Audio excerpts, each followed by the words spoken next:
pagi. Apa kabarnya hari ini? Wah, semua kabarnya pasti sehat-sehat ya. Walaupun sekarang kita pembelajarannya di rumah aja. Nah, kali ini Miss akan membawakan pembelajaran kepada kita semua. Tapi sebelumnya kita berdoa dulu ya. Nah, adik-adik di rumah boleh berdoa menurut agama dan kepercayaan kalian masing-masing. Miss bawakan secara Katolik. Dalam nama Bapa dan Putra dan Roh Kudus. Amin.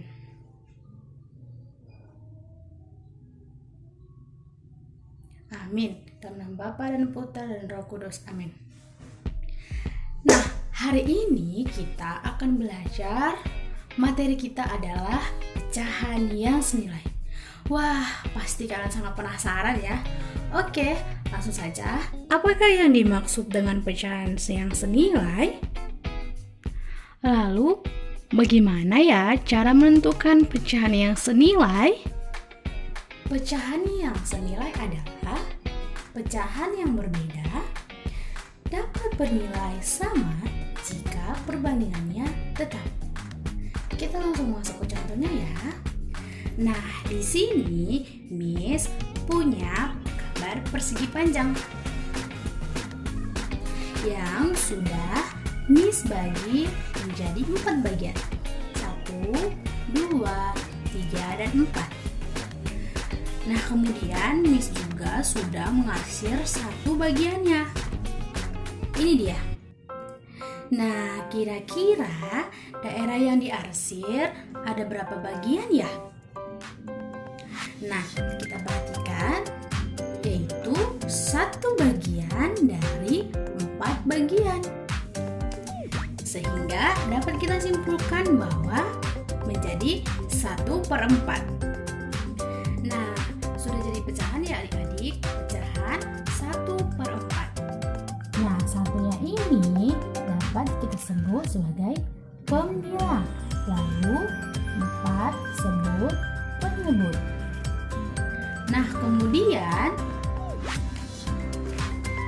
persegi panjang tadi akan Miss bagi menjadi 3 lagi adik-adik. Nah, perhatikan. 1, 2, dan 3.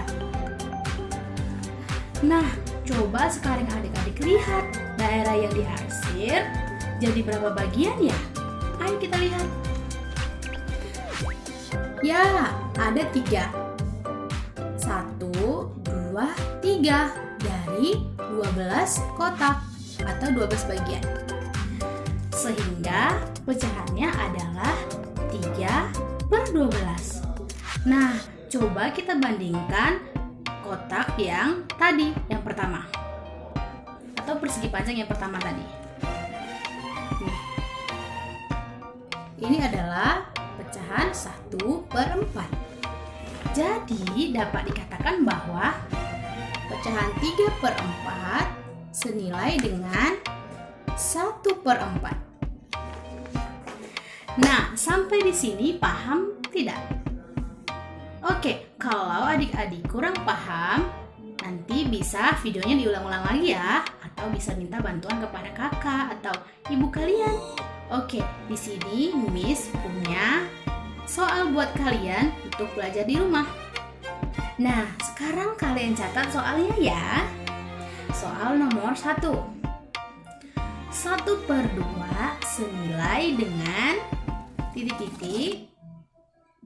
Ya, lalu soal yang kedua, 1/3 senilai dengan, dan soal yang terakhir, 1/5 senilai dengan. Baiklah adik-adik, demikianlah pembelajaran kita hari ini.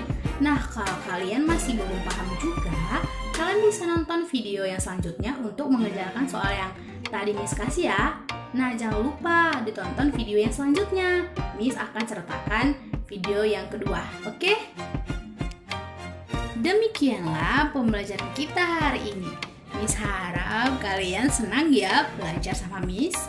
Nah, sebelum kita mengakhiri pembelajaran kita hari ini, baiklah kita berdoa masing-masing ya. Kalian boleh berdoa sesuai dengan ajaran agama dan kepercayaan kalian masing-masing. Nah, Miss akan membawakan doa Katolik. Dalam nama Bapa dan Putra dan Roh Kudus. Amin. Amin. Dalam nama Bapa dan Putra dan Roh Kudus. Amin. Sampai jumpa di pembelajaran berikutnya.